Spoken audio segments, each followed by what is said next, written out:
Quand tu veux. C'est bon? Merci. Donc, rapidement, deux anciens étudiants d'ici. Ils sont déjà vieux maintenant.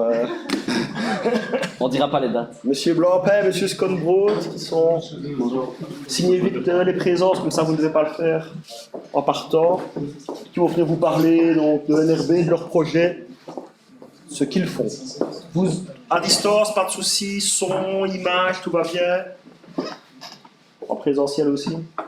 Ça va, alors l'image est bonne. Ok. Tout est bon? À vous. Parti. Bah, du coup, bonjour à tous et bonjour à ceux qui ne nous voient pas. Enfin, Si, qui nous voient mais qui ne sont pas là aujourd'hui. Il voit juste en 2D. Donc Amaury et moi-même, on va vous parler d'NRB et de nos projets. On prendra un projet en particulier qui est le projet FedNote, pour lequel Amaury fera une description, expliquera un peu les étapes par lesquelles on est passé. On vous parlera d'API en général et de en quoi est-ce que c'est quelque chose qu'on utilise souvent nous dans le cadre de notre travail. On parlera de microservices et on fera aussi une petite introduction au public cloud. Certains sujets seront peut-être un peu très ou trop techniques, n'hésitez surtout pas à nous interrompre, à poser des questions.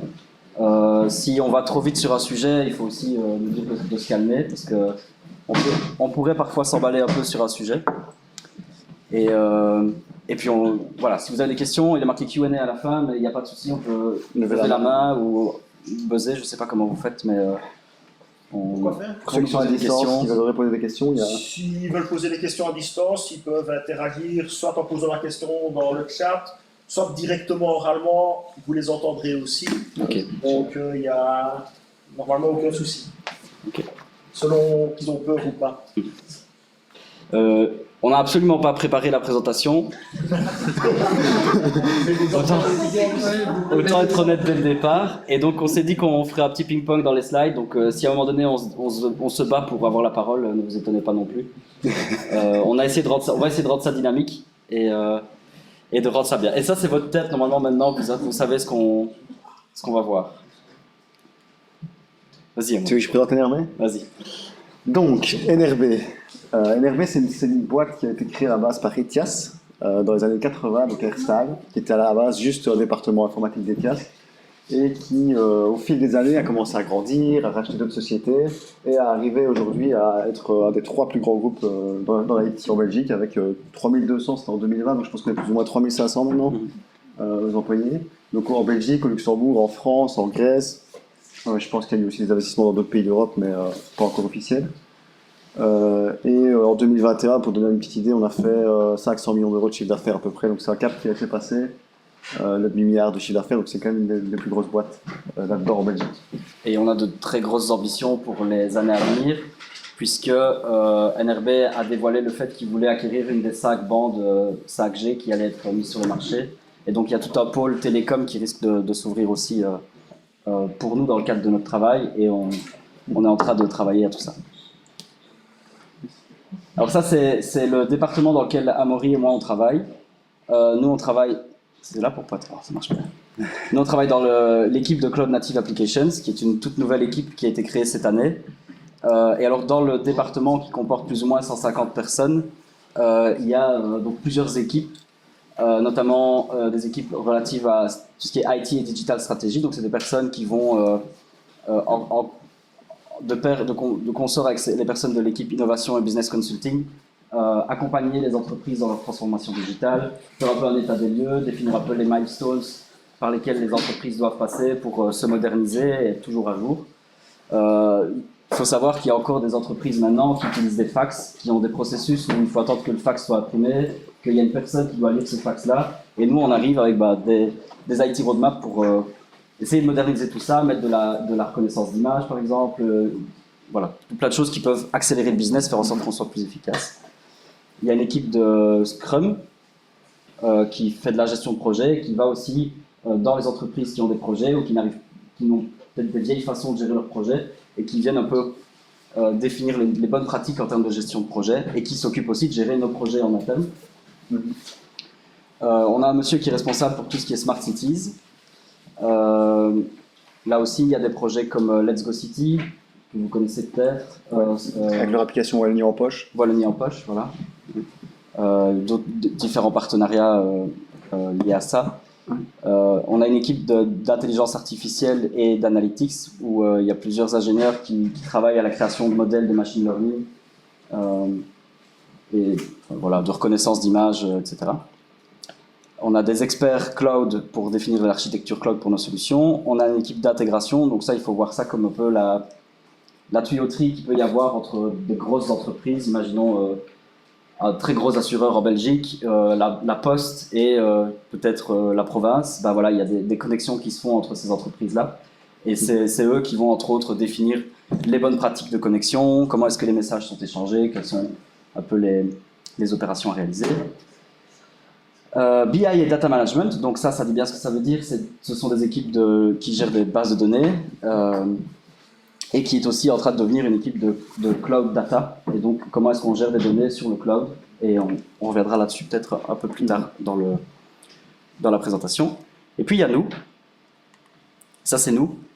On est 12 personnes dans l'équipe pour le moment. On est en train de... Comment? -1. -1. Il y a Julia qui est partie travailler aux États-Unis. Il nous a quitté cela dit d'ailleurs pour travailler aux États-Unis. Julia, si tu nous entends.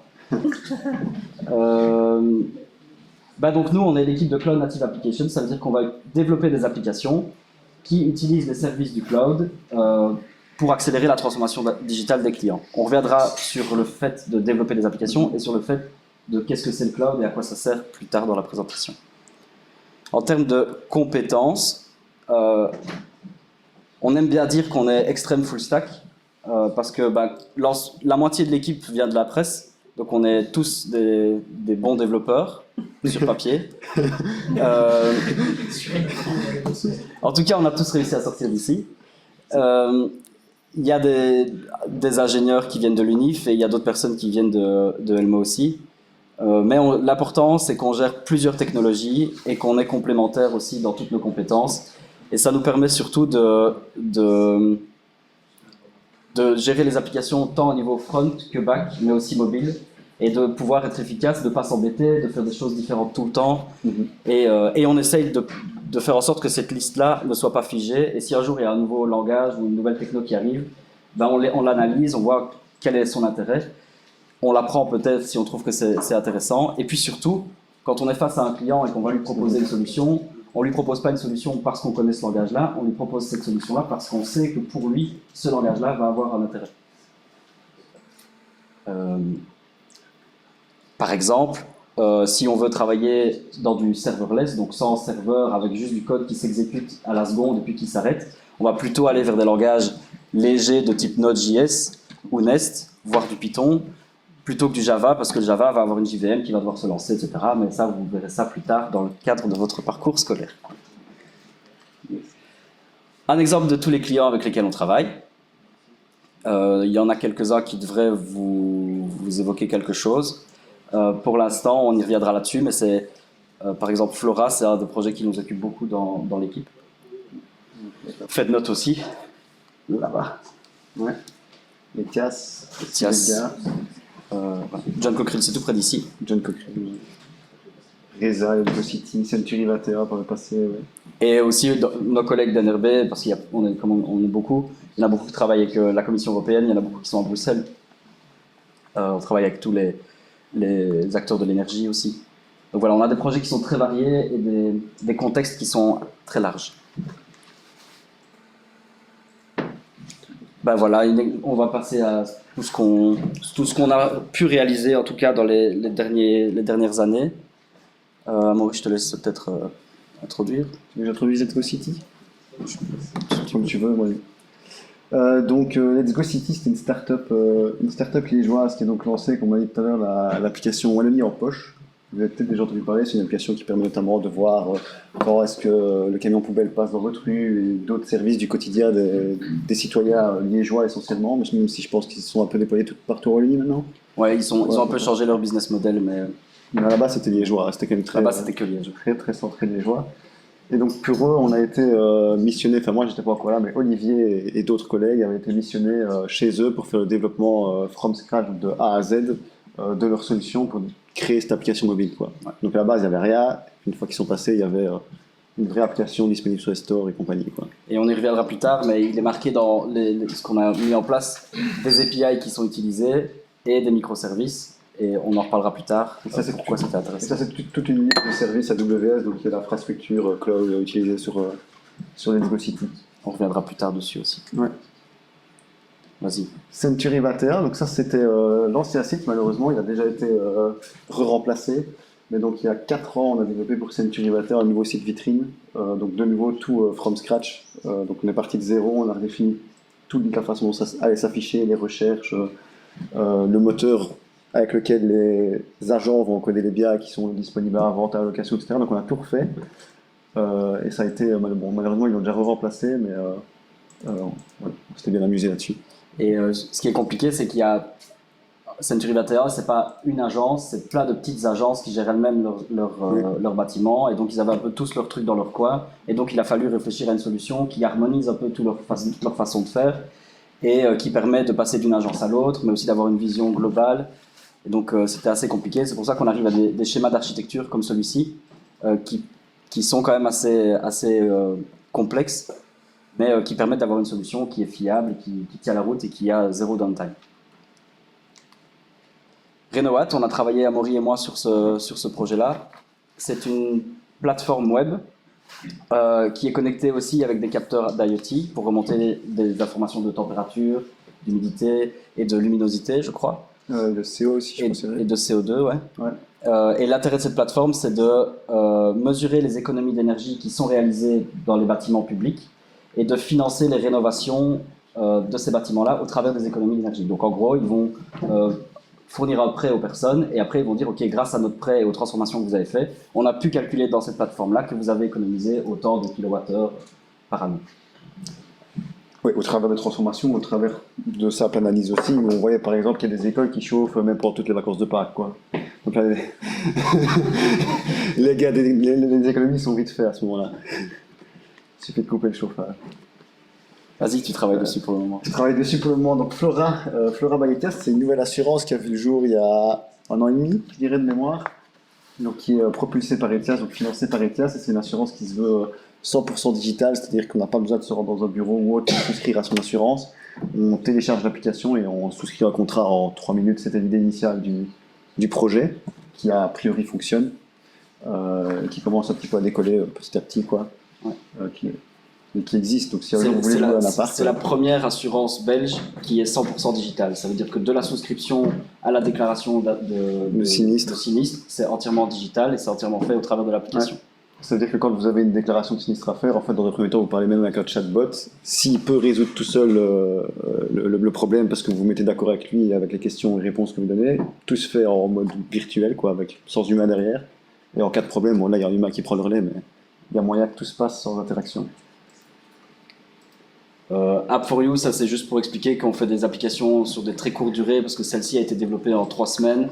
Elle a été développée dans un premier temps pour le premier confinement, pour les personnes qui étaient isolées, qui avaient besoin d'aide, etc. Elle a été recyclée, on va dire, pour la partie quand il y a eu des inondations. Et maintenant, elle a été recyclée pour le soutien aux Ukrainiens. Donc voilà, quand on propose son aide ou quand on demande de l'aide, on est couvert par Etias dans le cadre de ces actions-là. Une application mobile pour Sibelga, on va peut-être pas s'étendre sur tous les use cases. Trust My Car qui permet de... C'est tout nouveau, ça. C'est tout nouveau, ça vient de sortir. Il y a 2 semaines, je pense. Donc c'est un juste milieu entre le fait de vendre sa voiture à un garage et vendre sa voiture à un particulier. En gros, on a des garanties qu'on n'aurait pas quand on va à un particulier et on gagne plus d'argent que quand on achète à un garage. Voilà, c'est vraiment un peu entre les deux. N'hésitez pas à aller jeter un œil, on peut calculer son gain gratuitement si vous voulez acheter une voiture. L'idée, c'est qu'Etias remplace la garantie qu'un garage vous offrirait, quoi, de particulier à particulier. Eux, ils se chargent de garantir la vente, quoi. Et voilà. Vas-y, c'est l'avant-dernier. C'est l'avant-dernier, c'est que je fasse Home Orchestra. Alors, Home Orchestra, c'est un projet qui est en cours de développement, qui n'est pas encore sorti, qui est supporté par diverses entreprises dont on ne citera pas le nom actuellement.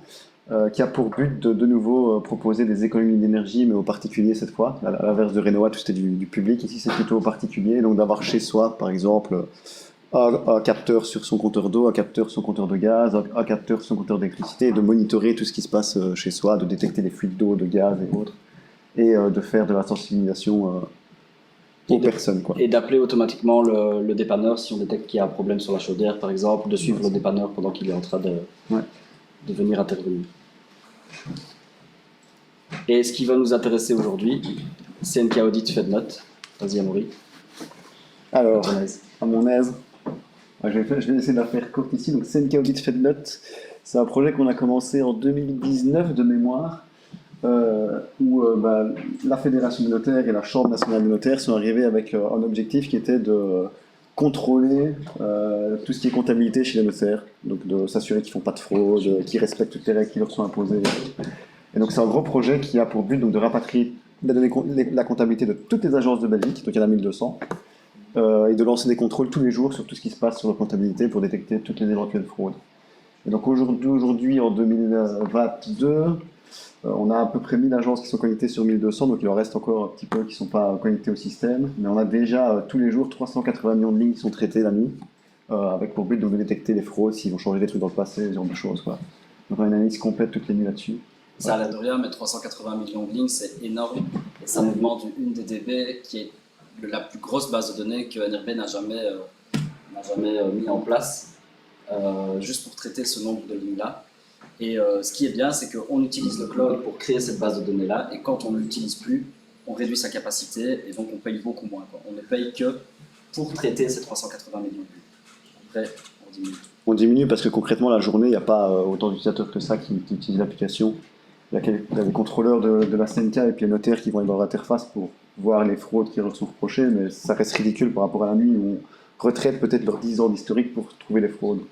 Et donc voilà, c'est ça l'idée, c'est de pouvoir monter au moment où on a besoin de puissance et de réduire après pour payer moins cher. Et donc ça, c'est l'interface générale du site. Ouais, ça c'est la partie admin en fait. Avec ici la définition des KPI, donc qui sont les points sur lesquels on fera attention dans l'export de comptabilité, si je ne me trompe pas. Ouais, c'est pas les KPI ça, mais en fait c'est l'écran qu'il y a là, c'est l'écran de mapping qui permet quoi? En fait, si vous voulez, tous les notaires, ils ont chacun leur comptabilité, et donc il y en a peut-être un qui a appelé son compte le compte 1000, et l'autre il a dit moi c'est le compte 1200 dans ma comptabilité, parce qu'ils sont pas tous d'accord. Et l'idée de cet outil-là, c'est de tout restandardiser vers des comptes généraux qui sont supportés par la plateforme. Généraux, oui, tout à fait. Et donc tous les comptes, les mêmes comptes finissent sur le même numéro et on peut lancer les mêmes analyses dessus, c'est un peu l'idée, quoi. C'est le point d'entrée pour standardiser les données. Donc ce projet-là, c'est le projet qu'on va prendre aujourd'hui pour un peu expliquer chaque concept de notre travail. Et à chaque fois, on va expliquer le concept, reprendre l'exemple dans ce projet-là pour que vous ayez un cas concret d'utilisation. Ouais. Vous faites purement le code qu'il y a derrière ou vous faites aussi UI, UX des sites? Alors,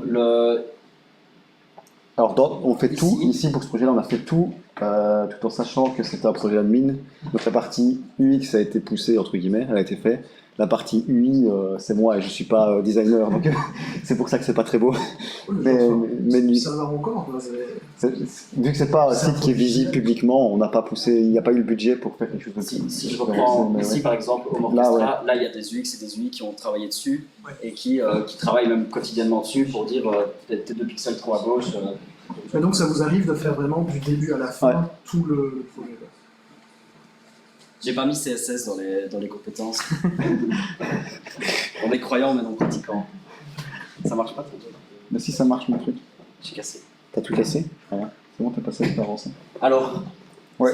Ça je reprends, c'est vrai que l'étape après, j'ai déjà dit, donc les acteurs de ce projet-là, c'était donc la Fédération des notaires, qui est la Fédération de tous les notaires de Belgique, qui détient une partie des services IT actuellement pour les notaires, et qui du coup est l'instigateur du projet, puisqu'ils se sont dit qu'ils n'avaient pas les compétences chez eux pour développer une telle plateforme.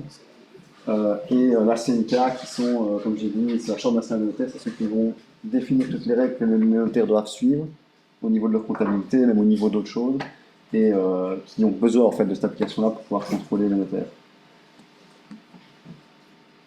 Yes. Et donc la situation initiale, donc, comme je viens de le dire, ils se sont rendus compte qu'ils avaient besoin d'une application pour pour faire ces contrôles, ils ont d'abord tenté de le faire eux-mêmes en fait avec SAP HANA qui est SAP, c'est une grosse plateforme assez connue. C'est une machine un peu à tout faire où on se dit on peut réussir à tout faire avec, et puis en fait non. Parce que les cas sont très spécifiques ici, de la comptabilité c'est compliqué, et donc ils sont cassés la figure.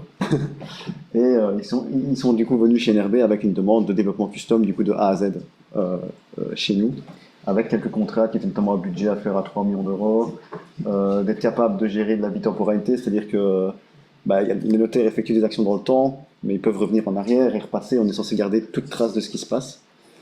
Évidemment, avoir des aspects de protection de données, d'encryption, pas que n'importe qui puisse rentrer et découvrir la comptabilité d'un notaire. De traiter là-bas à 150 millions de lignes qui sont transformées en 380 millions, heureusement qu'on avait pris de la marge. Oui, de respecter tout ce qui est règles de GDPR et autres. Je ne sais pas si c'est quelque chose qui vous parle, à mon avis non. Mais c'est des règles européennes pour la protection de données. En fait, comme ça. T'as été trop loin. Tu veux t'enchaîner? Le mode opératoire qui a été proposé par NRB, comme je l'expliquais tout à l'heure, il y a plusieurs équipes dans le département, elles ont toutes été un peu impactées dans ce modus operandi. D'abord, il y a eu une IT roadmap qui a été faite, où on a analysé un peu la situation, on a vu qu'il y avait 1000 agences différentes, qu'elles avaient chacune leur comptabilité, qu'on s'est dit il va falloir faire un truc pour harmoniser tout ça, comment est-ce qu'on va le mettre en place. Donc on fait une analyse. On reprend la situation initiale, on reprend les besoins du client et en fait, avec ces besoins-là, on va définir la solution to be, donc on va faire des propositions d'architecture, etc. Et on va définir les milestones qui permettront d'arriver à cette solution to be. Pourquoi des milestones? Parce que les clients, en général, n'apprécient pas rester 3 ans sans avoir aucune information de développement et donc ils aiment bien être tenus régulièrement informés des étapes et de voir les choses bouger, de faire en sorte que toutes les 3 semaines, on puisse rencontrer le client et dire voilà, on a travaillé là-dessus, voilà une première ébauche de la plateforme, et puis même au client de nous dire j'aurais peut-être pas fait ça comme ça, ou finalement c'est vrai que c'est pas bien de le faire comme ça, on va changer, et donc de toujours pouvoir rediriger un peu le scope de l'application pour que tout le monde soit content et qu'il n'y ait pas de frustration dans le développement. Je pense que vous allez entendre parler de ça en deuxième, si je ne dis pas de bêtises, la méthodologie agile et tout ça, ça arrive en deuxième. Donc l'idée c'est de pouvoir régulièrement, comme vient de le dire Olivier, rencontrer le client pour que s'il y a un problème, il le dise directement et pas 3 ans après, une fois qu'il a tout payé, et de pouvoir corriger directement et de continuer sur des bonnes bases, quoi. Puis alors on est parti sur la partie de build, et on itérait évidemment, puisqu'on faisait des milestones. On a défini l'architecture, on a fait l'approche agile et on a développé l'application. Et alors le run, il est marqué 2020-2024, on est toujours un peu dans le build aussi puisqu'il y a des changes qui arrivent, on développe des nouvelles fonctionnalités, enfin Amaury développe de nouvelles fonctionnalités. Et la partie du run, ça consiste à maintenir l'application, faire en sorte que tout soit toujours disponible pour le client et que s'il y a un bug détecté, on puisse corriger ce bug-là et redéployer aussi. Typiquement, un exemple qu'il y a eu cette année, c'est qu'il y a eu une grosse faille de sécurité détectée sur une dépendance Java qui est utilisée dans énormément de projets, dont ce projet-là, il a fallu faire le travail de retirer cette dépendance pour résoudre la faille de sécurité et autres. Donc ça, c'est des choses qu'on fait après le build, quand l'application existe.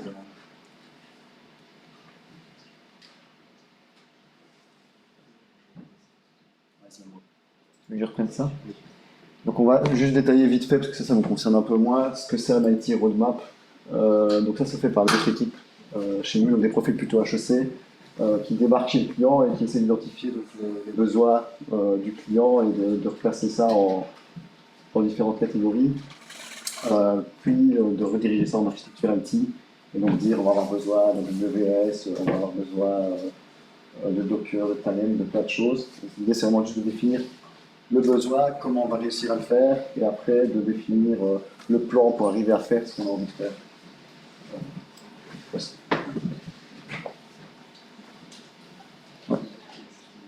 Voilà, ça c'est l'architecture très high level de l'applicatif. On peut voir qu'il y a différents, on va appeler ça des services qui sont un peu séparés. On a la partie front ici avec l'application web Angular qui est déployée dans ce qui s'appelle Amazon S3. On peut voir ça comme un répertoire public exposé sur Internet. Donc c'est des fichiers HTML qui sont déposés là-dessus, qui sont exposés publiquement au travers de la CloudFront. Et la partie back-end ici, Alors, on aurait pu la diviser en plusieurs parties, mais ici, voilà, il y a un gros bloc back-end dans ce schéma-ci, qui est déployé dans un composant qui s'appelle Elastic Beanstalk sur Amazon. Parce que quand on développe son application, on la fait tourner sur sa machine, c'est bien, mais après, il faut la rendre disponible au client.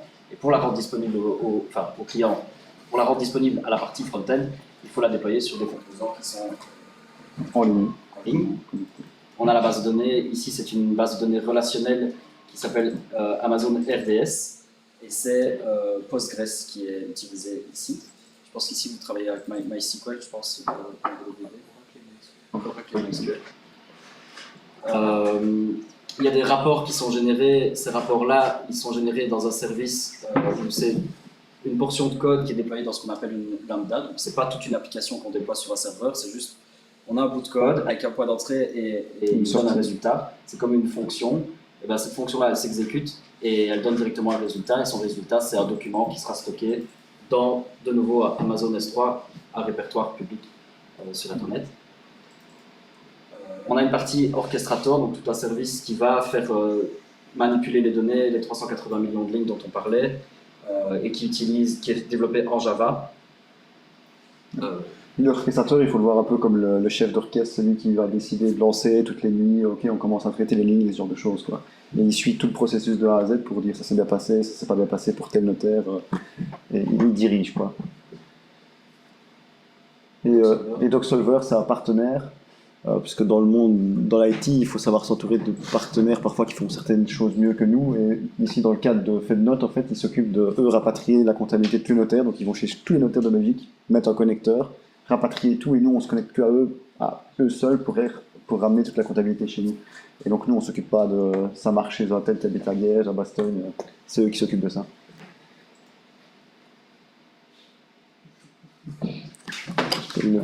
Ouais, Ça va trop vite, ça va trop vite. Ça va trop vite, Amaury. Attends, t'appuies aussi là. Ne regardez pas. Ne regardez pas. T'es revenu trop. Attends, calmos. C'est bon. Les capteurs est là en fait, c'est pour ça. Il est vers le bas. Vas-y, pof. Donc l'application en elle-même, l'application qui est visible par les utilisateurs, elle est composée de deux parties. Ici, j'enlève la partie orchestrateur, c'est du Java. On enlève la partie DB aussi. Ici, on est uniquement sur ces deux parties-ci. Et donc, pour la partie front-end, elle est développée en Angular, qui est un framework TypeScript, donc JavaScript. Et la partie back-end est développée en Nest.js, et ça c'est un framework Node.js. Et donc c'est aussi du JavaScript, mais côté serveur. Il n'y a pas de visuel, quoi, si vous voulez. Si tu veux dire. Est-ce que je peux dire Angular, parce que vous n'allez pas voir ça ici, je pense pas du moins, mais c'est un framework qui est développé par Google qui définit plein de bonnes façons de faire pour essayer d'avoir quelque chose qui reste organisé quand on travaille à plat sur un projet genre Java. Et Node.js, en fait, c'est un fan d'Angular. Il s'est dit c'est pas mal pour faire du visuel, mais moi je vais faire la même chose pour la partie non visuelle, le back-end. Donc il s'est réinspiré des mêmes standards. Et nous, ça nous permet quoi? Ça nous permet d'avoir un lien facile entre le front et le back et qu'un développeur puisse passer d'un côté à l'autre sans se casser la tête, quoi. Donc le JavaScript, c'est bien, c'est très pratique, ça permet de faire des applications web dynamiques. Mais dès que les applications deviennent volumineuses, ou en tout cas qu'il faut industrialiser un peu la production d'applications, ça devient compliqué à gérer avec du JavaScript, et donc on utilise des frameworks pour ça. Angular en est un, il y a React qui en est un autre, et ils ont chacun un peu leur façon de gérer les choses. Angular va avoir une vision très composant, et donc on va avoir des composants qu'on réutilise, des composants qui s'éritent les uns les autres, on peut étendre des composants. On a tendance à utiliser plus souvent de l'Angular pour toutes les applications web de type dashboard, comme c'est le cas ici dans FedNote. Du React, de l'autre côté, ça a été créé par Facebook à l'origine. Et là, c'est pour tout ce qui est événementiel. Donc toutes les applications qui ont besoin de réagir directement à des événements, par exemple un chat, une notification qui doit arriver, ce sera peut-être plus facile de gérer ce genre de cas avec du React. Et alors la connexion entre notre front-end et le back-end, et entre le back-end, l'orchestrateur et un peu tous les composants qui font partie de l'application, ça se fait au travers de ce qu'on appelle une API. Est-ce que vous avez déjà entendu parler d'API pour l'instant? Est-ce que ça vous dit quelque chose?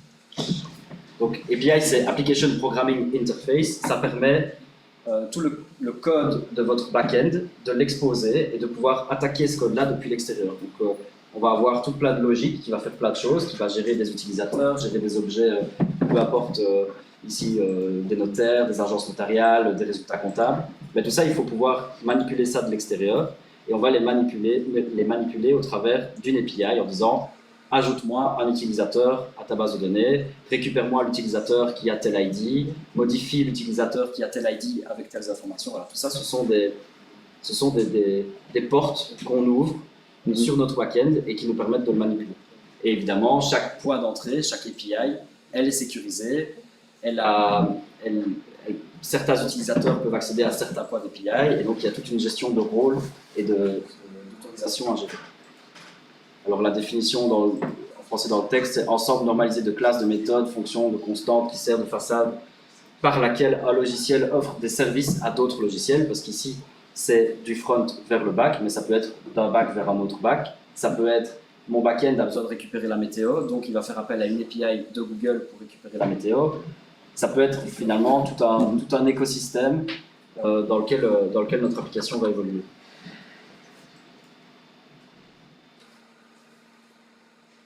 Ça ne va pas. Hein. Les pays sont vides. Donc ici, voilà, c'est un exemple d'API où on va voir sa logique qui va être accédée depuis des applications web, mais aussi depuis une autre entreprise qui veut pousser des données, une application mobile, peu importe des capteurs IoT qui vont aussi aller rajouter des données. Donc voilà, on va un peu faire évoluer notre application là-dedans et c'est très intéressant parce que non seulement ça permet d'augmenter son offre de service, parce que moi je vais faire une application pour mon site web, mais peut-être que mes données, elles vont intéresser quelqu'un d'autre. Elles vont intéresser un autre partenaire et à qui je pourrais vendre mes données. Donc ça permet de faire de la monétisation de services.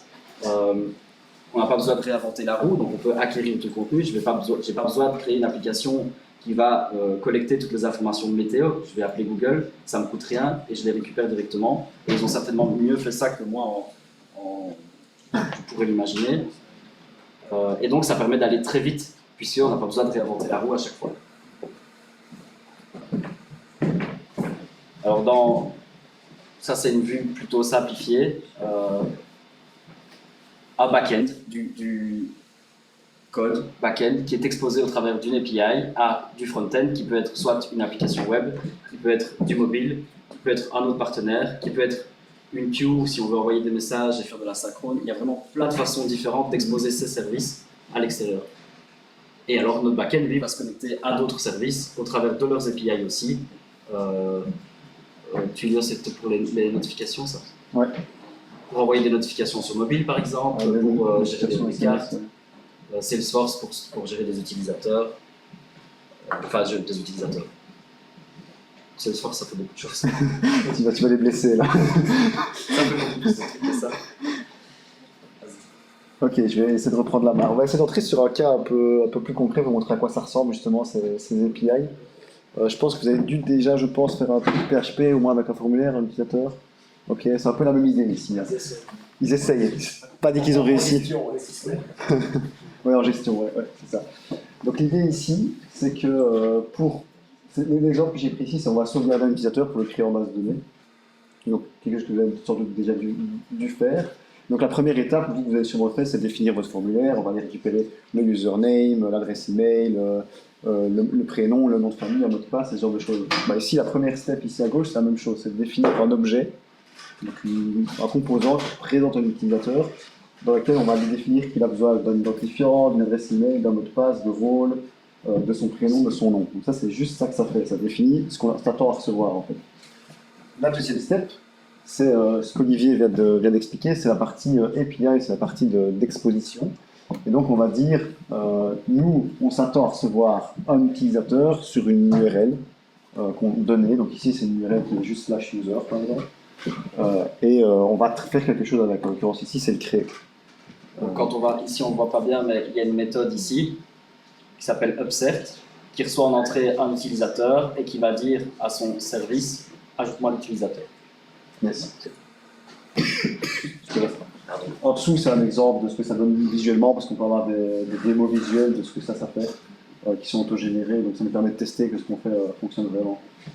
C'est l'idée. Donc la partie service, c'est là où on met toute la logique. Donc vous, je pense que vous n'avez pas encore ces notions-là, mais c'est là où vous avez vraiment codé qu'est-ce que je vérifie sur l'utilisateur, qu'est-ce que je fais avec. Donc là, en l'occurrence, je vais appeler ma base de données pour le sauvegarder. Et donc, concrètement, qu'est-ce qu'elle fait? Il reçoit l'utilisateur. La question, ils ont vu ça comme contrôleur. C'est une nomenclature, au final, on appelle. Le contrôleur. Dans le framework ici, Nest, il y a une classe de base qui s'appelle Abstract Controller, qu'on utilise, ici qu'on a refait nous-mêmes. Donc, ouais, le contrôleur dans le concept de Nest, c'est vraiment je contrôle ce qui arrive chez moi, vérifier que tu as les bons rôles, exposer la route, et ce genre de choses, et il s'occupe que de ça, et puis il passe la main au service qui a la logique business qui pourrait être appelé différemment, quoi, via un autre service à côté, une queue. Ici, le service, il fait quoi? Il reçoit un utilisateur, il vérifie qu'il est valide, il va chercher s'il existe déjà en DB, il met à jour. Et puis après, il y a la partie DB qui n'a rien dedans, parce que Magie, ce qu'on utilise, il fait pour nous toutes les requêtes de base, en fait. Donc tout ce qui est création, mise à jour des champs, delete, et ce genre de choses, c'est fait pour nous, les selects de base, aller chercher un utilisateur par son ID, lister tous les utilisateurs, tout ça, c'est déjà fait pour nous, en fait. Donc là, il n'y a rien à écrire pour nous. On ne fait pas de requête SQL, mais c'est pas tout à fait vrai, parce que Derrière, il y en a. derrière, il y en a. Et alors, ce qui est très important, c'est que faire appel à ce genre de choses qu'on appelle des ORM, c'est quand même assez lourd. Et donc, quand on a besoin de faire des applications qui doivent aller très vite pour enregistrer et récupérer des données, on évite de passer par des ORM. Et là, on va faire les requêtes, nous, à la main, parce que c'est beaucoup plus efficace. Ça va, on vous a pas perdu, là?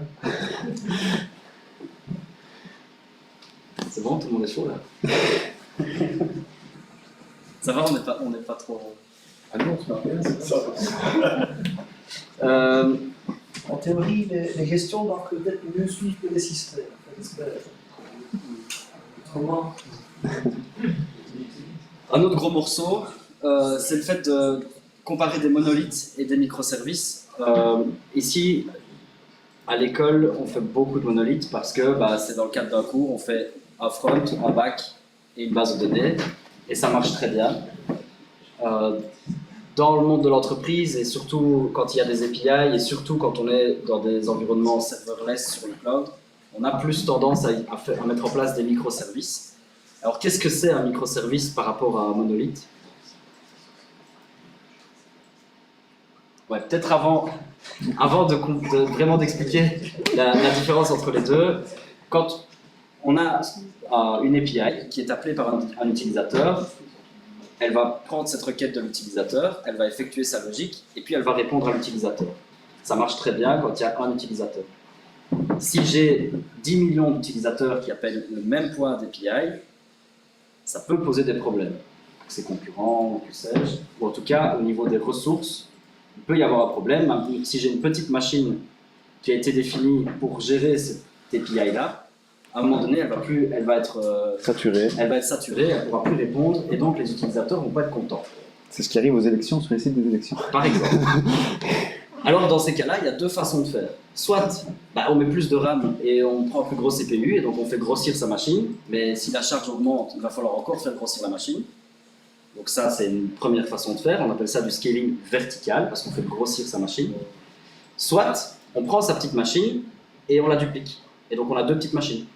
Et puis s'il y a encore une requête qui arrive, on rajoute une autre petite machine, et ainsi de suite. Mais au moins, on n'a pas besoin d'acheter 65 millions de RAM, on a juste 256, j'imagine, et on fait chaque fois plus 256, et ça permet très bien de répondre à la charge. Et puis dès que la charge diminue, on supprime des petites machines pour finalement ne revenir qu'il y a une seule petite machine. Donc ça, c'est le scaling horizontal. On va s'étaler et on va dupliquer notre code. C'est assez important dans le cadre du cloud. Pourquoi ? Parce que quand on est dans un monolithe, on a toute la logique business qui est rassemblée dans une seule application. Un gros bazar qu'on va lancer, qui va déployer toutes ces URL, toutes ces API, et qui va écouter sur toutes ces URL-là.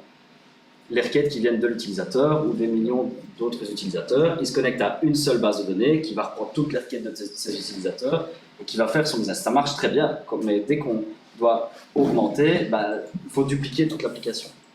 Ici, on a la même chose en microservice, ça paraît plus compliqué, en tout cas sur schéma, mais qu'est-ce qui se passe, c'est que chacun va s'occuper d'une logique bien particulière, donc c'est un plus petit bout, et si jamais la charge augmente, on ne fait que dupliquer le microservice dont on a besoin. Si on doit dupliquer ici toute la logique business de ce truc-là, on va dupliquer la grosse application, on va la mettre à côté, mais il y a plein de endpoints qui vont servir à rien, parce que peut-être qu'il y a un seul endpoint qui est saturé, et ça sert à rien de dupliquer tous les autres. Alors ici, ça permet d'avoir une granularité beaucoup plus fine au niveau de l'utilisation des ressources. Alors, ce qui est très important du coup, c'est que quand on va dupliquer ce truc-là, on va payer beaucoup pour le dupliquer. Par contre, si on ne duplique que ce dont on a besoin, ben on ne paye que pour ce qu'on utilise. Ça veut dire qu'ici, je vais juste payer 2 fois plus pour ce petit truc-là. Et si ce truc-là n'est pas appelé du tout, ben il n'existe pas. Et donc, du coup, je ne paye rien pour ça. Alors que là, je paye toujours tout pour tout, même si je n'appelle pas mes URL. Ouais, peut-être un exemple plus concret. Dans une architecture microservice, du coup, ce qu'on va avoir, c'est juste ce petit bloc-là qui s'occupe de gérer que les utilisateurs et de rien d'autre. Et puis on va avoir un bloc à côté qui lui s'occupe de gérer une bande de documents et qui est appelé et qui existe que quand on en a besoin. Là où, dans un monolithe, on aurait tout dans le même truc, et s'il y en a un seul qui a besoin de plus de ressources, bah, on augmente la ressource de tout, et on se retrouve à créer un gros mastodonte pour juste une partie de l'application qu'on a besoin. Alors, évidemment, on ne fait pas ça pour toutes les applications, parce qu'il faut un vrai besoin dans la majorité des cas, et surtout dans les cas que vous allez avoir ici à l'école. Ça fait extrêmement bien l'affaire, parce que vous êtes le seul à appeler les API, et que de toute façon, c'est plus facile à maintenir ça qu'un ensemble de petites bulles. Mais le gros avantage, c'est que on peut utiliser des langages différents. Ça veut dire que si j'ai un service qui va générer des documents, par exemple, je vais faire un service génération de documents, qui a plein de logique, qui fait tous ces trucs, il n'a pas besoin d'exposer toute sa popote à l'extérieur, mais peut-être qu'il y a un langage de programmation qui va répondre mieux à ce besoin-là. Et donc, ce service-là, je vais le développer avec ce langage-là. Et j'aurai peut-être une équipe de programmeurs spécialisés dans ce langage-là, qui ne va travailler que sur ce service-là, et qui vont avoir des API spécifiques qui vont exposer à d'autres services. Et eux, ils travaillent dans leur coin, ils ne se tracassent pas du travail des autres. Là où dans un monolithe, on est obligé d'utiliser le même langage pour toute l'application. Ça veut dire qu'on peut avoir à un moment donné des choses qui ne sont pas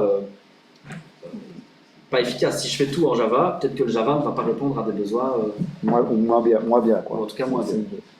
Donc on peut vraiment avoir des langages de programmation qui sont différents pour chaque microservice. Dans les avantages, ce qui est important, c'est qu'on va choisir, on va faire une bonne analyse au préalable pour bien savoir diviser, savoir comment on va créer ces microservices, pour pas éviter de faire trop de microservices, parce que si on en fait trop, c'est difficile à maintenir. L'infrastructure peut être plus complexe. Ça permet de diminuer les dettes technologiques, puisque si à un moment donné j'ai besoin de créer un nouveau microservice et que les langages que j'ai utilisés sont un peu désuets, dans le nouveau microservice, je peux utiliser un tout nouveau langage et donc du coup avoir des jeunes développeurs qui sont super efficaces et qui vont pas se tracasser des autres vieux bazars qui tournent à côté. J'ai dit qu'on pouvait utiliser le langage le plus adapté. Comme on déploie des plus petits morceaux, on a des risques d'erreurs beaucoup plus réduits. Si on déploie une grosse application et qu'il y a une erreur, c'est toute l'application qui est down. Par contre, si on ne supprime qu'une petite boule, toutes les autres peuvent continuer à vivre indépendamment les unes des autres. L'utilisation des ressources s'adapte à la demande. La prise en main est plus facile, en tout cas plus rapide, parce que c'est un plus petit bout. Donc du coup, on n'a pas 500 000 fichiers de code à ouvrir et se dire par où est-ce que je commence, et on est vite perdu dans une grosse application comme ça, alors que dans un plus petit bout, on s'y retrouve plus facilement. Et alors, ça permet, on peut déployer plus fréquemment. Ici, c'est isoler les erreurs, tu l'as fait, ouais. Après, il y a quelques points un peu plus négatifs, c'est ça demande un peu plus d'automatisation, parce que du coup, déployer une application, on doit peut-être en déployer 10, et donc si on refait ça à chaque fois, pour déployer, c'est un peu chiant de le faire à la main, donc on s'arrange pour faire des commandes qui font plus pour nous. On reviendra là-dessus plus tard, mais alors il y a des rôles spécifiques pour ça qui s'appellent les DevOps chez nous, qui mettent en place tous les mécanismes de déploiement automatique, de gestion des erreurs. Quand on déploie quelque chose qui ne fonctionne pas ou que les tests unitaires ne passent pas, on revient automatiquement à la version précédente, des choses Des choses qu'on fait. que eux sont spécialisés. Ouais, ça c'est bon. Ouais, c'est le cas d'exemple. Ouais, je peux le prendre. Donc là, c'est un cas d'exemple concret dans le cadre du projet FedNote, donc le projet communautaire. Donc nous, on a un gros monolithe, si on veut, qui est notre application web backend, qui a contexte la gestion des utilisateurs, d'exposer les résultats des analyses, des genres de choses. Mais par contre, on s'est rendu compte qu'on allait une fois par mois générer 2500, 3000 documents qui prennent un certain temps à être générés, donc c'est-à-dire plus d'une minute par document, donc ça fait déjà un certain temps de calcul. Et que du coup, si on mettait ça dans notre gros bloc, on allait devoir se retrouver à faire gonfler ce gros bloc en puissance pour qu'il puisse répondre à cette demande de 3000 documents. Et donc le choix qu'on a fait, c'est de mettre ça donc, dans un microservice à côté, en serverless, c'est-à-dire qu'il n'a pas de serveur existant quand on ne l'appelle pas, et qui va démarrer vraiment à la demande. Et donc l'idée, c'est que tous les premiers du mois, on a ce truc-là qui démarre, qui fait ses 3000 documents, et puis qui s'arrête, et qui est tranquille dans son coin. Ouais, tu peux passer. Si tu as envie de détailler d'autres trucs, mais... Alors, un autre point très important, quand on parle de microservices et d'API, c'est cette idée de stateful versus stateless. Ça, vous le verrez normalement plus tard dans le cadre de vos cours. Stateful, donc en français dans le texte, ça veut dire qui conserve un état. Et donc, ça veut dire que, imaginez un utilisateur qui se connecte à une application, toutes ces informations de session, son panier d'achat, typiquement le panier d'achat sur Amazon, il est associé à cette session d'utilisateur. Donc, dans un mécanisme stateful, ce panier-là, il est conservé au niveau du serveur. Ça veut dire que quand l'utilisateur A va récupérer son panier, il va faire un appel à un load balancer qui va renvoyer sa requête automatiquement vers le serveur A, parce que son panier, il est sur le serveur A. Si j'ai un utilisateur B qui arrive, peut-être que son panier va être sur le serveur 2, donc toutes les requêtes de l'utilisateur B vont devoir être redirigées vers le serveur 2 à chaque fois. Parce que si l'utilisateur B a une requête qui arrive vers le serveur A, il n'a plus son panier. il n'a plus son panier. Et il n'est pas content. Et il n'est pas content. Donc on doit vraiment avoir des sessions qui sont collées au load balancer et qui obligent l'utilisateur à arriver sur son bon serveur. Concrètement, c'est ce que vous faites aujourd'hui, sûrement dans le cadre du cours PHP, vous allez créer des sessions et autres. C'est ça que vous faites. Le stateless, c'est un peu différent. L'utilisateur, il fait une requête vers un load balancer qui balance vers n'importe quel serveur, c'est pas grave. Mais l'utilisateur, dans sa requête, il donne des informations dans ce qu'on appelle un token. Et ces informations-là, elles ont des infos sur l'utilisateur. Quel est son identifiant, quel est l'identifiant de son panier, peut-être, ou que sais-je. Et le load balancer va faire transiter ce token-là vers le serveur, mais il s'en fout duquel. Et le serveur en lui-même, qu'est-ce qu'il fait? Il va d'abord récupérer les informations de l'utilisateur dans la base de données, vérifier que l'utilisateur a bien les droits de faire ce qu'il est en train de faire, et puis exécuter la requête. Alors c'est... Un token, ça ressemble à ça. C'est un truc qui est haché, avec des données dedans, et une signature pour vérifier qu'entre-temps, personne n'est venu modifier quelque chose dans ce token-là. Plus haut ta main. Ça, c'est peut-être pas... Trop loin. Non, tu spoil encore. Hein. C'était la slide la plus importante en plus. Est-ce que c'est OK cette idée de stateful versus stateless? Ce qui est important ici, c'est que si je veux en stateful, si mon serveur est saturé ici, je vais avoir un sérieux problème. Parce que si mon serveur est saturé, tous mes utilisateurs qui ont une session sur ce serveur-là doivent de toute façon rester dessus et donc vont subir cette saturation. Voilà. Si je veux pouvoir gérer la charge, je dois créer un troisième serveur. Mais sur ce troisième serveur, je n'ai pas les sessions de mes utilisateurs. Donc c'est seulement les nouveaux utilisateurs qui peuvent aller sur ce troisième serveur. En stateless, c'est pas grave. Si je suis saturé, je peux rajouter 15 000 serveurs si je veux.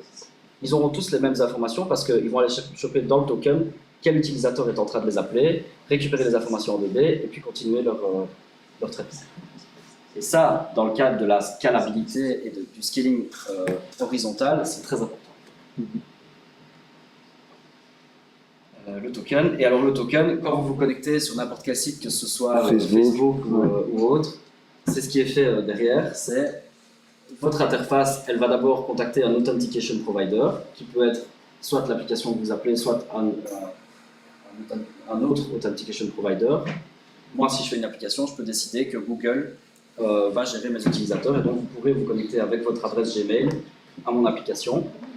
Il va dire, ben voilà, crée-moi un token. Et alors, je te passe évidemment le user qui est en train de se connecter et son User access key. password ou autre.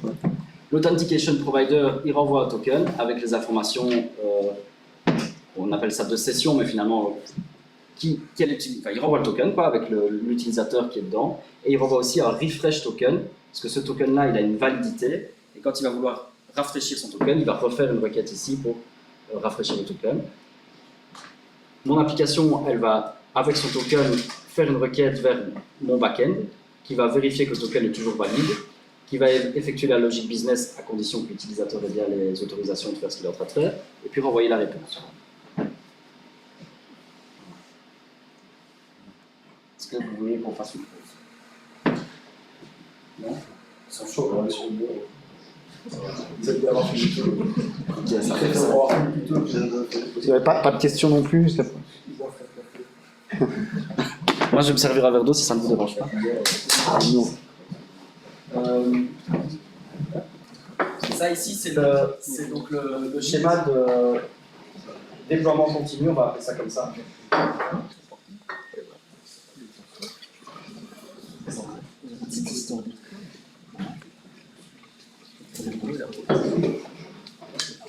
Qu'est-ce qu'on peut dire là-dessus? C'est toi qui l'as rajouté, hein, pour rappel. Donc dès qu'on va commencer à coder son application, on va la coder. Bon, déjà, on planifie ici ce qu'on est en train de faire. On code. Son code, on va pas être tout seul à travailler sur son application. Et donc le code, on va le mettre on va le partager avec les autres programmeurs. Et pour le partager, on va utiliser gestionnaire de version, qui sera Git dans notre cas. On va faire notre popote, hein, on va coder, puis Amaury va aussi coder, il va m'envoyer ses modifications, on synchronise tout ça. On va builder l'application. Pour la builder, par exemple, si c'est du Java, on va utiliser Maven qui va gérer les dépendances, qui va compiler un peu tout ça. On va effectuer éventuellement des tests unitaires. Quand les tests unitaires sont OK, on va créer ce qu'on appelle une release, qui est la version fonctionnelle qu'on va pouvoir déployer en production. On va déployer, soit dans du Docker, soit sur Amazon Web Service. Opérer, on va vérifier que pendant que le truc est déployé, ça tourne toujours bien, que les utilisateurs ont bien des requêtes qui fonctionnent et qu'ils récupèrent les résultats qu'ils veulent. Monitorer pour voir combien d'utilisateurs sont en train d'accéder à mon application. Et voilà, c'est tout le flux en fait qu'on a au quotidien. Et alors, c'est des profils différents qui travaillent là-dessus. Sur la partie code et build, c'est plutôt des développeurs. Sur la partie test, release et automatisation, c'est les DevOps. Il y a des testeurs aussi qui entrent dans le jeu. Ici, Operate Monitor, c'est le niveau des DevOps, essentiellement. Les planifications, c'est beaucoup les chefs de projet. C'est qui est caché. je trouvais la slide jolie. Et alors, ce profil DevOps, c'est pas seulement un développeur et c'est pas seulement quelqu'un qui va juste regarder des graphiques, c'est vraiment quelqu'un qui va s'assurer de la qualité du code, qui va vérifier que les performances de l'application sont correctes, répondre à ce à quoi on s'était engagé, qui va mettre en place des mécanismes justement de vérification de la qualité du code. Il y a plein de petits programmes qu'on peut ajouter à côté de notre programme pour vérifier qu'on respecte tous bien la même façon de programmer, qu'on a bien les mêmes espaces partout pour qu'on ne soit pas perdu quand moi je vais dans un fichier qu'Amaury a développé. Et alors ils vont aussi mettre en place tous ces composants d'automatisation de déploiement. Ça veut dire que dès que moi je vais committer mon code sur le système de gestion de version, ça va déclencher quelque chose qui va automatiquement déployer mon application sur mon serveur. Et donc, moi, j'ai pas besoin de me tracasser d'aller déployer mon application à chaque fois que j'ai fait une modification. Je commit et ça se fait derrière moi. Et ce qui est très bien, c'est qu'après, il va aussi mettre en place les mécanismes de vérification que le déploiement a bien été effectué, que l'application fonctionne bien. Si ça fonctionne pas, on revient automatiquement à la version précédente. Et comme ça, aucun utilisateur n'est impacté par un commit en production un vendredi soir.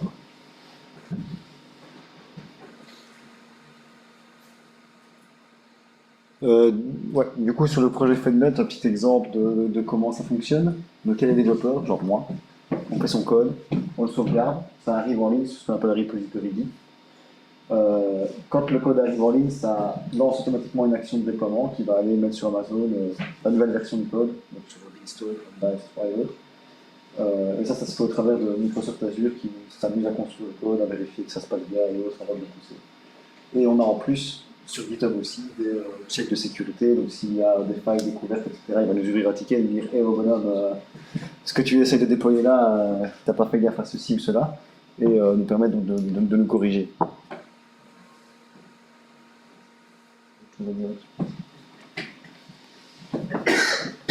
Je te laisse la dire. C'est Benjamin qui l'a mis, mais il n'est pas là aujourd'hui. Mais... c'est un peu son idole. C'est pas Philippe Etchebest, c'est Werner Vogels, qui est le CTO de Amazon Web Services. On va parler de ce que c'est Amazon Web Services plus tard, et je suis persuadé que quand vous sortirez des études, Amazon Web Services sera toujours avec Microsoft Azure, un des deux, et Google Cloud Platform seront les trois toujours cloud providers, et vous serez amené à travailler avec ces plateformes-là. J'en mets mes deux mains coupées. Et alors lui, ce qu'il dit, il dit que everything fails all the time, et c'est vrai, et ça plante souvent, ça plante souvent surtout quand il ne faut pas. La loi de Murphy vient nous aider. Et donc il faut qu'on arrive à mettre en place des mécanismes pour faire en sorte que quand quelque chose qu'on a fait déconne, on puisse quand même répondre à nos clients et pas que nos clients soient dans le désarroi. Alors on met en place des design patterns, je ne vais pas vous l'expliquer, mais concrètement, si jamais j'appelle Google pour récupérer une information de localisation, que Google ne me répond pas, ben mon utilisateur il n'a pas envie de rester en attente de Google, et je vais devoir répondre à mon utilisateur, lui dire bah, écoute, reviens plus tard, ou je réessayerai plus tard, et voilà, ce mécanisme-là, il fait en gros, il vérifie une fois que Google fonctionne, tant que ça fonctionne, il laisse passer le flux vers Google, et puis si à un moment donné Google ne répond plus, il va laisser passer une requête sur deux pour pas que tous les utilisateurs soient en attente, et donc il va faire sauter le fusible, et puis quand le fusible est sauté, il va directement répondre que Google n'est pas disponible, et de temps en temps, il va faire une requête vers Google jusqu'à ce que Google redevienne disponible, il se remet en route, et puis les requêtes repassent vers Google ou autre.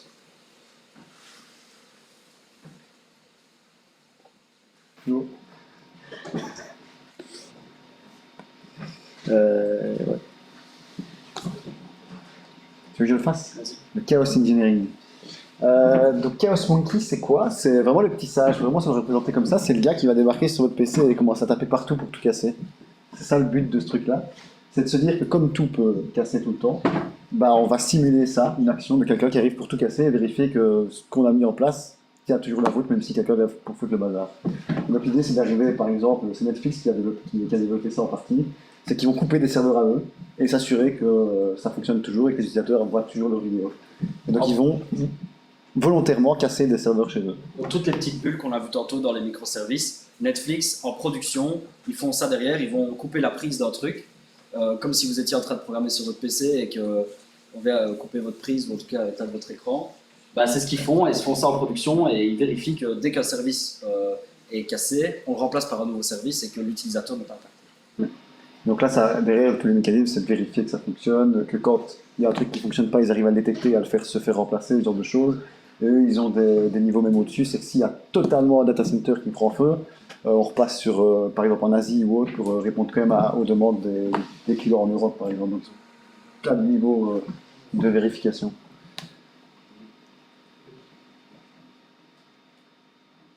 Ça, c'est un commencement. Donc le public cloud. Il y a trois acteurs principaux de public cloud pour le moment dans le monde, qui sont Amazon Web Services, le Cloud Platform et Microsoft Azure. Comme je vous l'ai dit, dans votre carrière, vous serez amené à travailler avec un des trois, j'en suis persuadé. Combien en tout? Il y en a trois. Trois? Et eux, ce sont les principaux. Après, il y en a d'autres, mais voilà. C'est les trois. Et si on devait faire des questions, par exemple, Il y en aurait trois. il y en aurait trois et ce serait ces trois-là. Alors il y en a d'autres, il y a IBM qui a essayé de faire un truc, il y a Alibaba qui est le modèle chinois qui a tout copié sur Amazon, et ça c'est pour le post mobile.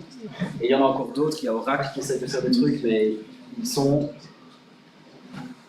dépassés. On n'a plus la slide de Gartner, mais La slide de Gartner, si elle est plus loin, tu l'auras après. on viendra dessus après. Yes. Tu veux que je fasse suivant? Ouais, vas-y. Trop. Je repasserai les piles, promis. Donc, qu'est-ce que c'est du cloud et quel est l'intérêt du cloud? Ça, c'est l'idée. Pour le moment, quand vous allez créer vos applications, elles tournent sur votre machine. C'est très bien. Et puis après, il faut la rendre disponible pour les utilisateurs. Donc, cette application-là, on va la déployer sur un serveur. C'est très bien, mais le serveur, il faut le payer. Il faut assurer la sécurité autour de son serveur. Il faut mettre en place tous ces mécanismes de load balancer, gérer le réseau. Il y a plein de choses à gérer que juste un serveur. Et alors, ce que NRB a fait il y a 20 ou 30 ans, bah, ils ont commencé à créer un data center pour mutualiser justement ces besoins en ressources informatiques, en serveurs, d'ETIAS et de plein d'autres acteurs de Wallonie et de Belgique. Et ça coûte énormément d'argent de faire ça, ça consomme énormément d'électricité et il faut employer énormément de personnes pour garantir la sécurité et faire en sorte que tout tombe toujours très bien. Quand on entend sécurité, on entend même la sécurité physique, c'est-à-dire qu'on ne peut pas débarquer dans le data center et débrancher toutes les prises. Un data center, ça doit être répliqué sur 3 zones géographiques différentes, séparées d'au moins plusieurs 30 centaines de km, kilomètres, ouais, c'est 30 km, pour que si un avion s'écrase, les données puissent quand même être récupérées dans les 2 autres data centers et que ça continue. Donc, ça demande vraiment beaucoup d'engineering finalement derrière. Vous comprenez l'intérêt quand vous savez qu'il y a vos données bancaires, notamment sur ce genre de truc. Donc, si un avion se crache et que vous n'avez plus d'argent, vous n'êtes pas content. Là, ça demande beaucoup d'argent. Ouais. Le cloud, c'est un peu la version décentralisée de tout ça. Donc on va prendre, finalement le cloud, ce n'est rien d'autre que plusieurs data centers, mais qui sont mis, il y en a des centaines de milliers de monde, et ils sont disponibles pour tout le monde. Sauf que le gros avantage, c'est qu'on ne s'occupe pas, on ne paye pas l'électricité, on ne paye pas les gens pour aller, indirectement on les paye puisqu'on paye le service, mais ils ne sont pas sous notre responsabilité, c'est la responsabilité du fournisseur cloud. Et en plus de ça, en plus de fournir uniquement des machines sur lesquelles on va déployer les applications, ils nous proposent des services qui vont nous permettre d'ajouter rapidement de la valeur à nos applications. Par exemple, un des services qu'on utilise beaucoup dans Amazon Web Services, qui est un fournisseur cloud, c'est le service de reconnaissance d'image. On lui envoie une image et une photo de quelqu'un et il répond avec l'âge estimé de la personne, est-ce qu'elle est de bonne humeur, est-ce qu'elle est de mauvaise humeur. Ça, c'est pour un visage, mais nous, dans le cadre de Century Data, on envoyait toutes les photos des maisons, et dès qu'on identifiait qu'il y avait une piscine sur la photo de la maison, on la mettait en premier dans les photos qui étaient présentées aux utilisateurs. Ça veut dire que quand il y a une maison avec une piscine, elle va être plus souvent... Ouais, t'as mis en avant. On verra qu'il y a une piscine directement. L'idée, c'était d'éviter d'avoir des maisons bien chères avec les toilettes en première page, quoi. C'est arrivé, hein, c'est... Il y a plein d'autres services. Donc, il y a des serveurs, il y a des bases de données, il y a des centaines de services. Et alors, ça ressemble à ça. Donc, ça, c'est la page d'accueil de Amazon Web Services. Ouais, c'est la console. Ouais, donc c'est la console. On voit ici 2-3 services. Il y a CloudWatch, donc c'est un système de centralisation de logs. On a S3 qui est le répertoire, le dossier public dont je vous ai parlé tantôt, dans lequel on va déposer les applications web. Il y a Lambda qui est un service totalement serverless dans lequel on va juste mettre un bout de code. Ouais. Le service va exécuter notre bout de code et puis s'arrêter et on ne paye plus rien, on paye à la seconde, à la milliseconde. On a CloudFormation qui permet de programmer finalement la création de cette source-là. On a la gestion d'utilisateurs, on a des DB, enfin, il y a des centaines de services. Et alors, ce qui est très très intéressant, c'est qu'on ne paye qu'à la milliseconde d'utilisation. Ça veut dire que c'est, dans notre cas, très intéressant pour les petits projets. Quand on a des proof of concept qu'on doit faire, quand on a des clients qui sont des startups et qui n'ont pas des gros budgets pour financer tout un data center, bah, on va créer l'application et s'il n'y a juste aucun utilisateur qui l'appelle, on ne paye pas. Et ça, c'est la même chose, mais c'est du côté de Microsoft. Donc ça, c'est Microsoft Azure, avec de nouveau des services ici. On voit Azure AD B2C qui permet de faire de la connexion d'utilisateurs. Donc c'est un truc qu'on fait clic, clic, clic. Pas juste on configure le service et puis on prend ce truc-là, on le plug dans notre application et on peut connecter des utilisateurs. Et automatiquement, on n'a pas besoin de coder le forgot password, on n'a pas besoin de coder l'email de confirmation, on n'a pas besoin de coder tout ça, c'est géré par ce truc-là. Ça peut créer des machines virtuelles, des bases de données de nouveau, enfin voilà. Et il y a des services sur les deux. Par exemple, pour faire de la programmation quantique, c'est impossible à faire nous, si on voulait le faire, on ne pourrait pas, ça coûte beaucoup trop cher. Bah, eux, ils ont des services de programmation quantique, on peut payer à la milliseconde. Donc si un jour vous avez envie de faire de la programmation quantique, il faut juste aller là-dessus, créer son compte, mettre sa carte Visa, et on peut commencer à faire de la programmation quantique sans avoir un ordinateur quantique en studio. T'as fait gaffe à la carte Visa pour ce genre de truc. Et alors ça, c'est Gartner, c'est très intéressant parce que c'est une société externe qui va évaluer, ici dans ce cas-ci, c'est les providers cloud, et qui va définir qui sont les leaders du marché. Et donc, il y en a bien 3. Et alors, les 3 leaders sont bien Amazon Web Services, Microsoft Azure et Google Cloud, qui sont identifiés avec d'autres comme Alibaba, Oracle. Une IBM qui tente de s'en sortir en main. Tu veux que je t'aime? Que je fasse ça. Oui, je pense qu'on l'a déjà globalement abordé dans la présentation. Ici, l'idée, c'est de représenter donc une courbe de charge. Donc la ligne bleue, ça représente les demandes qui arrivent chez nous. Et l'idée, c'est de se dire que si on veut répondre à cette demande, on va forcément avoir une capacité qui est supérieure. Et donc, ça veut dire que si on se dit on va avoir 1000 utilisateurs, on prévoit d'avoir de quoi répondre à 1000 utilisateurs et on va payer pour ça. Donc ça, c'est l'ancien système, c'est ce qu'on fait dans un data center classique chez nous. Et donc, c'est ce qui est fait par peut-être ici à l'école. Donc, on sait qu'on a besoin d'un gros serveur Oracle pour la 3e année. On va mettre un gros serveur Oracle. Et ça se passe bien, mais ça coûte cher. L'autre solution, c'est de se dire que globalement, la majorité du temps, on a 50 personnes et pas 1000. Et donc, on va diminuer notre capacité pour augmenter le coût. Mais du coup, quand il y a des pics, ça se passe moins bien. C'est ce qui arrive aux élections. Le cycle, la plupart de l'année, il ne sert à rien. Et une fois qu'il y a les élections, tout le monde va y avoir les résultats, et on a des pics et on dépasse les capacités, et des gens, le cycle plante, les clients ne sont pas contents. Donc moins cher, mais les clients pas contents. Attends, je vais le faire. J'ose ou pas? T'as cliqué 3 fois déjà. Et donc l'idée, le modèle idéal, c'est d'arriver à faire quelque chose comme ceci. Et de se dire que quand on a des montées en charge d'utilisateurs, on va monter notre capacité de réponse. C'est ce qu'on fait avec le cloud et c'est ce que je vous ai expliqué. On paye vraiment à la demande et quand on en a besoin. Donc finalement, l'idéal, c'est d'avoir une ligne rouge qui est toujours juste au-dessus de demande, pour toujours répondre de manière optimale à nos clients. Un exemple concret dans FedNote, c'était au tout début du projet. On a monté un environnement de test pour la base de données, donc la grosse base de données qui reçoit ces 300 millions de lignes. Et on a pu identifier que, par exemple, au départ, on a juste mis une grosse machine en se disant ça va passer. Mais en fait, non, c'est pas passé. Et donc, tout a craché. Et donc, maintenant, on a, grâce aux outils de monitoring et aux outils fournis par AWS, pu mettre le bon curseur, mettre la bonne base de données, la bonne taille et autres, et suivre au quotidien que ça se passe bien, que ça ne crache plus.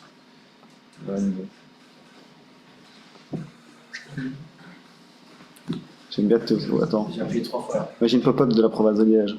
C'est pour le Wi-Fi, je crois. Alors, comme je disais, par rapport au on-premise, le cloud, ce n'est pas juste un serveur qui est mis à notre disposition. Il y a plusieurs niveaux d'abstraction dans ce cloud-là. Et en fonction du niveau d'abstraction qu'on va prendre, on va se délester de certaines responsabilités. Et on va perdre un peu la main sur certaines choses. On vous a parlé de lambda tout à l'heure. Donc les lambda, c'est vraiment des fonctions qui sont déployées, mais j'ai aucune... La seule chose que je peux configurer, c'est la RAM et le CPU qui sera allouée à ma fonction quand elle va s'exécuter. Je ne peux rien faire d'autre.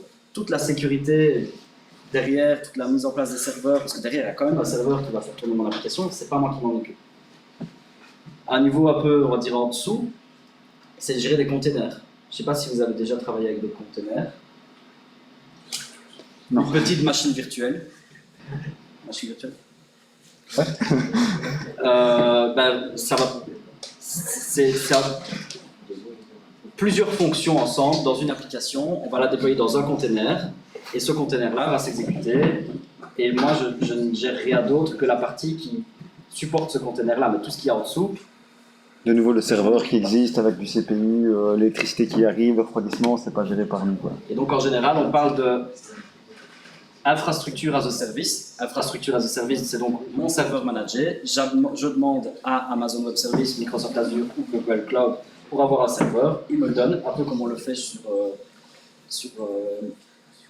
truc français. Truc français.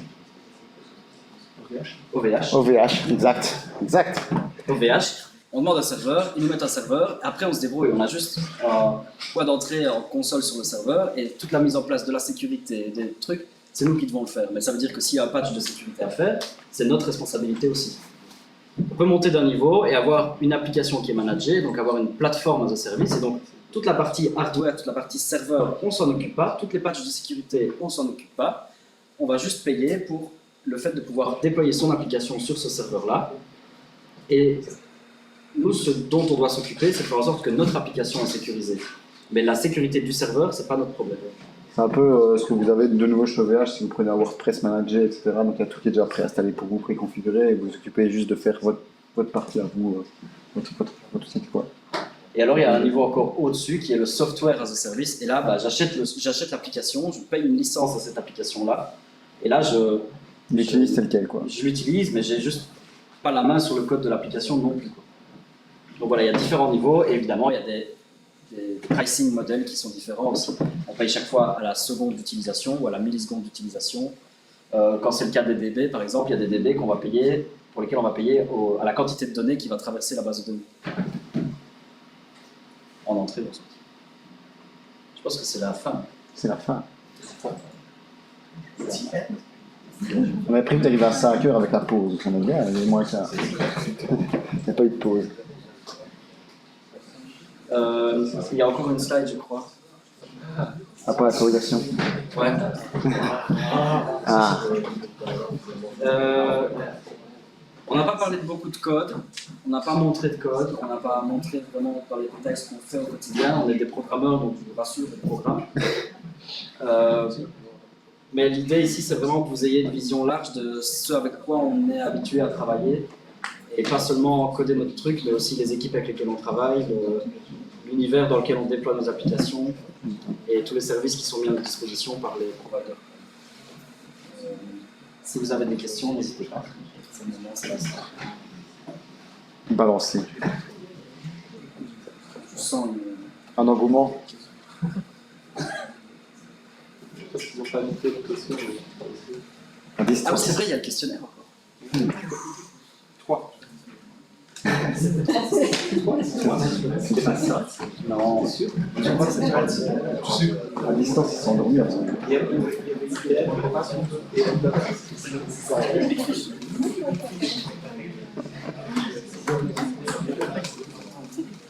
ben voilà, ben, du coup, merci. Et,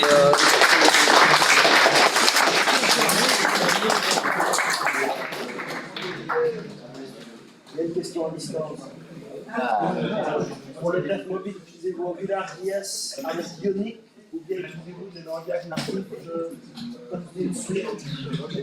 Alors, aucun des deux. Mais ça répond bien. Donc, on a utilisé par le passé. Je disais aucun des deux. Donc, on a utilisé par le passé des langages natifs comme du Java ou du Kotlin en Android, comme on a fait finalement ici à la presse en tout en gestion. Moi, j'ai fait ça en 3e. Et puis maintenant, en fait, on est passé sur un framework qui s'appelle Flutter, qui est développé par Google et qui est dédié à faire du développement multiplateforme. Et donc, on fait un seul code base pour déployer après sur iOS et Android. Là. Donc maintenant, ça supporte même En fait, en Flutter, leur rêve, c'est d'arriver à faire un seul langage de programmation qui va se déployer sur iOS, Android, sur Linux, sur Windows, dans le web, dans tout. historiquement, il y a eu d'autres langages qui ont essayé de faire ça et ils se sont un peu plantés. Il y avait Xamarin qui a essayé à un moment donné de faire un langage un peu Mais qui va sur toutes les plateformes. Xamarin, c'est pas la même. Mais ouais. Mais ici, l'idée, c'est vraiment que derrière ça, c'est du code natif qui est exécuté. Donc, c'est vraiment Concrètement, on écrit du code dans un même langage pour tout, et lui, derrière, il s'occupe de recompiler dans le langage natif de la plateforme cible. Donc, nous, on écrit du Dart, et si on veut déployer sur un Android, il va nous faire du Java avec.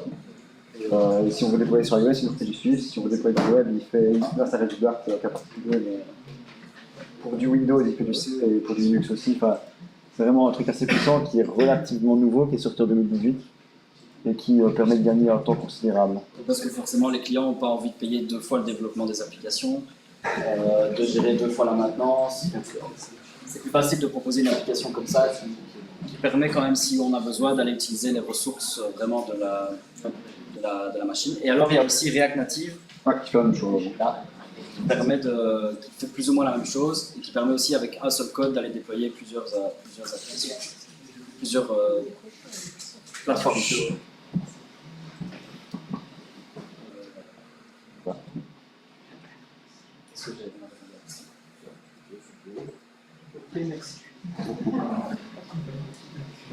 Et donc pour la fois, c'est ce qui est utilisé sur Flora, donc la nouvelle assurance qui est en full mobile, c'est du Flutter.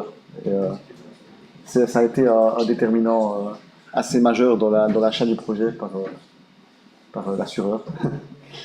Parce que les coûts étaient vachement réduits par rapport à ce qui s'attendait. Puisqu'on a développé qu'une fois et pas deux fois la même application. Donc ça a fait un bon gain. D'autres questions?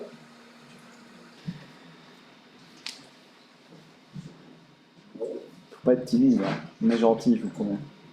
Vous êtes à votre place il n'y a pas si longtemps. Ouais. Enfin, plus longtemps pour lui. Hein. Il y a combien de temps?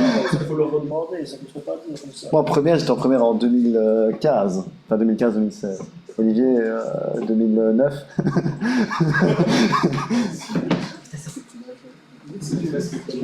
Et maintenant, je suis son chef.